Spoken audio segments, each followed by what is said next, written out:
2021년 10월 2주차 전국 주간아파트 가격 동향을 살펴보겠는데요. 매매 가격은 0.27%가 상승했고요.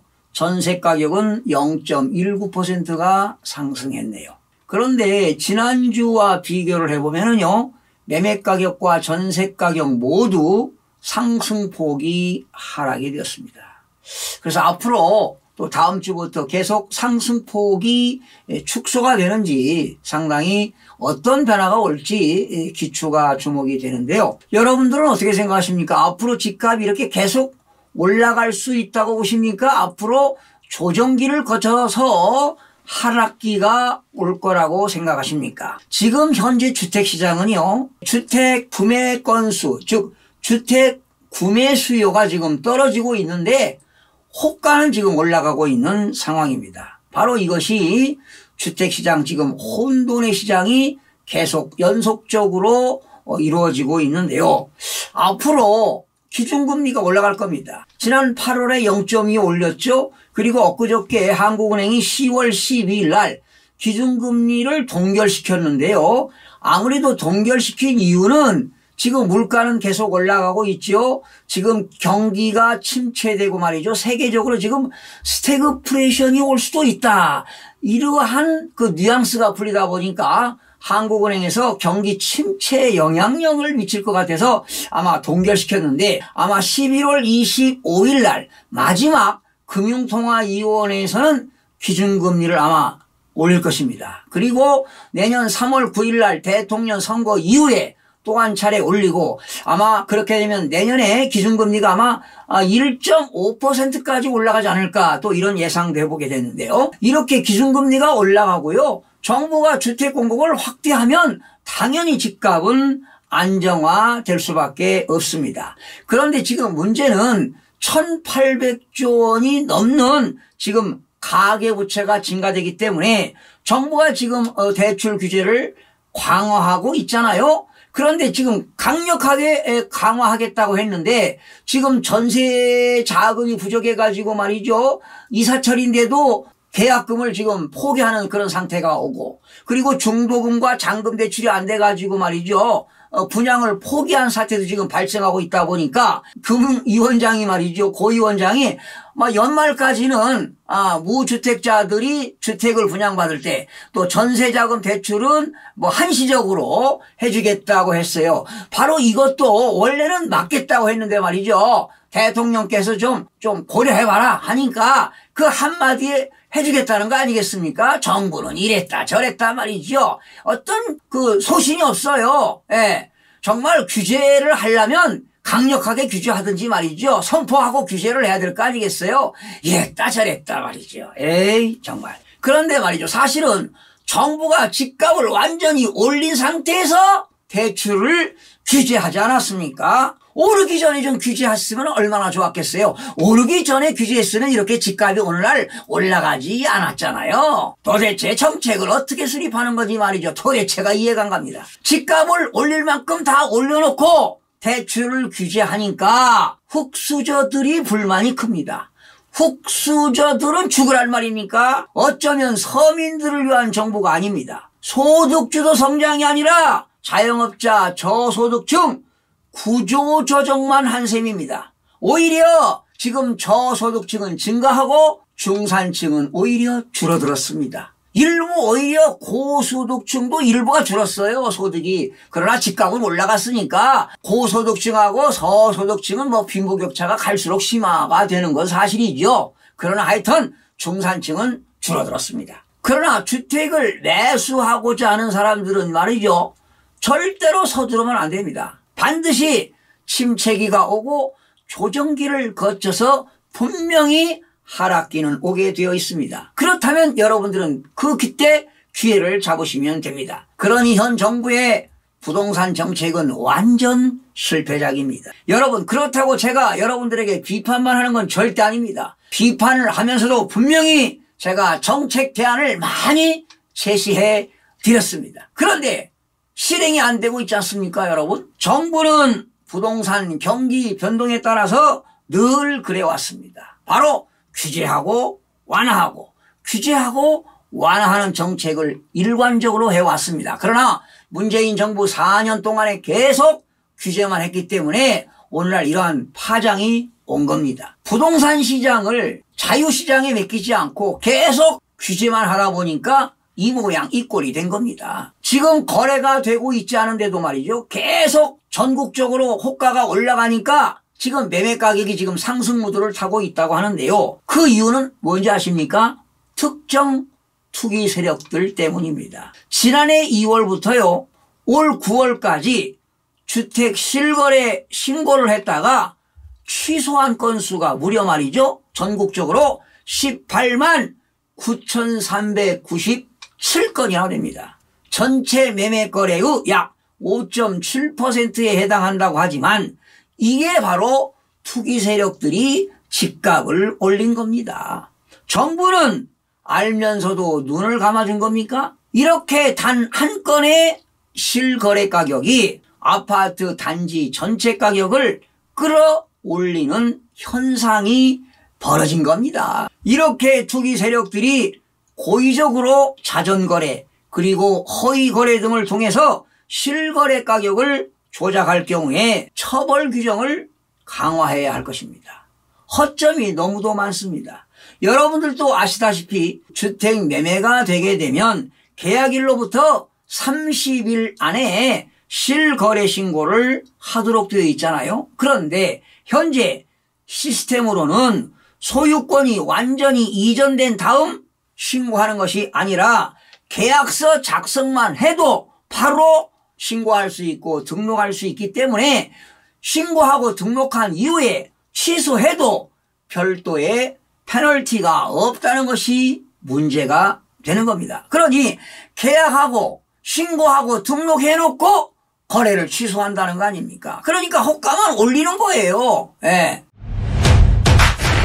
이렇게 시스템의 맹점을 악용해 거짓으로 부동산 거래를 신고한 후에 해당 거래를 해제하거나 무효 또는 취소되었음에도 해당 신고관청에서 신고하지 않는 식으로 실거래 가격을 높이는 자전거래가 많이 발생한 것입니다. 한마디로 투기 세력들이 합법적인 놀이터가 된 겁니다. 집값 상승기에 이렇게 실거래 신고를 했다가 취소하는 등의 자전거래 그리고 허위 신고는요. 시장에 미치는 파급력이 대단합니다. 단 한 건의 거래로 수백, 수천 채 아파트 시세나 호가가 올라가기 때문입니다. 그동안은 정부가 방관하지 않았습니까? 이제는 제대로 좀 잡으시기 바랍니다. 자, 그러면 계속해서 주간 아파트 매매가격 동향을 살펴보겠습니다.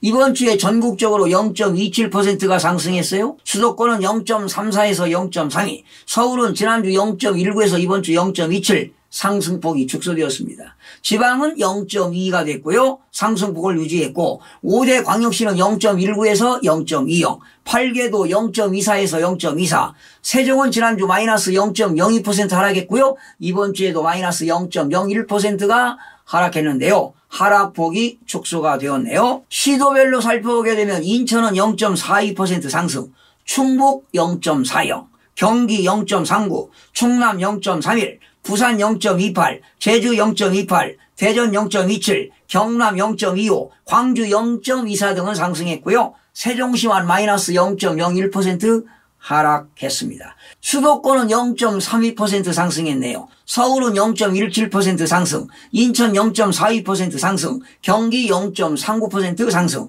서울은 지난주 0.19에서 이번 주 0.17로 상승폭이 축소되는데요. 지역별 인기단지 위주로 상승했으나 은행권 주택담보대출 한도 축소와 그간 상승 필요감 등으로 매수세가 감소하면서 지난주 대비 상승폭이 축소가 되었습니다. 강북구 14개구인데요. 0.17% 상승했습니다. 용산구 0.26%는요. 리모델링 기대감 있는 이촌동이나 신계동, 준신축 위주로 올랐고요. 마포구 0.26% 올랐는데요. 아현동과 대흥동, 현석동 등 주요 단지 신고가 거래 영향으로 올랐는데 바로 이런 것들이 특정 투기 세력 때문에 오른 건지 참 궁금합니다. 노원구 0.22% 올랐습니다. 교육 환경이 양호한 중계동과 상계동 대단지 위주로 상승이 되었습니다. 강남 11개구입니다. 0.18%가 올랐어요. 강남구는 0.23% 올랐네요. 삼성동과 역삼동 위주로 송파구 0.2% 올랐는데 문정동에 있는 중대형이나 신천동에 있는 재건축 위주로 올랐습니다.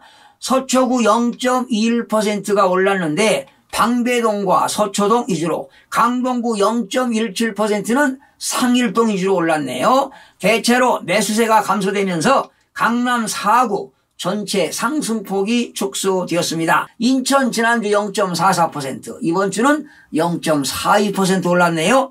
연수구가 많이 올랐습니다. 0.52% 올랐는데요. 교통 호재가 있는 옥년동, 선악동과 개발 기대감이 있는 송도 신도시 위주로 올랐습니다. 계양구 0.50%는 효성동, 작정동, 역세권 대단지 위주로, 부평구 0.44%는 주거환경 개선 기대감이 있는 십정동, 청천동 위주로, 남동구 0.38%는 남천동과 구월동 대단지 위주로 올랐는데 이런 것들이 투기 세력들이 말이죠. 신고가를 올려서 신고하고 계약 해지하고 취소시키고 이래서 오른 건지도 몰라요. 정부가 좀 철저하게 조사 좀 해주시기 바랍니다. 경기 지난주 0.41, 이번 주 0.39% 올랐습니다. 특히 오산시 많이 올랐습니다. 0.75% 올랐는데요. 지금 오산시 계속 오르고 있죠. 이 투기 세력들이 말이죠. 공시가격 1억 원 미만 계속 사들이니까 올라가는 겁니다. 인근 지역 대비 저가 인식이 있는 읍동, 양산동에 있는 준신축 위주로, 안성시도 그렇습니다. 공시가격 1억 미만짜리 많이 올랐어요. 0.62%는 교통 호재가 있는 아양동과 중리동 중저가 위주로, 이천시도 많이 올랐습니다. 0.5%, 교통 환경이 양호한 안흥동 등 위주로, 의왕시 0.53%는 삼동, 오전동 위주로, 군포시 0.52%는 정주 여건 개선 기대감이 있는 당정동과 도마교동 위주로 상승했는데 이렇게 오산, 안산, 이천, 의왕, 또 군포 이거요. 투기 세력들이 말이죠. 신고가 올려가지고 호가 올려서 지금 이런 결과를 초래하는 겁니다. 철저하게 좀 조사를 하시기 바랍니다. 부산입니다. 0.28% 올랐어요. 사상구 0.46%입니다. 학장동 등 저평가 인식 있는 역시 중저가 단지 위주로, 연제구 0.43%, 정주 여건이 양호한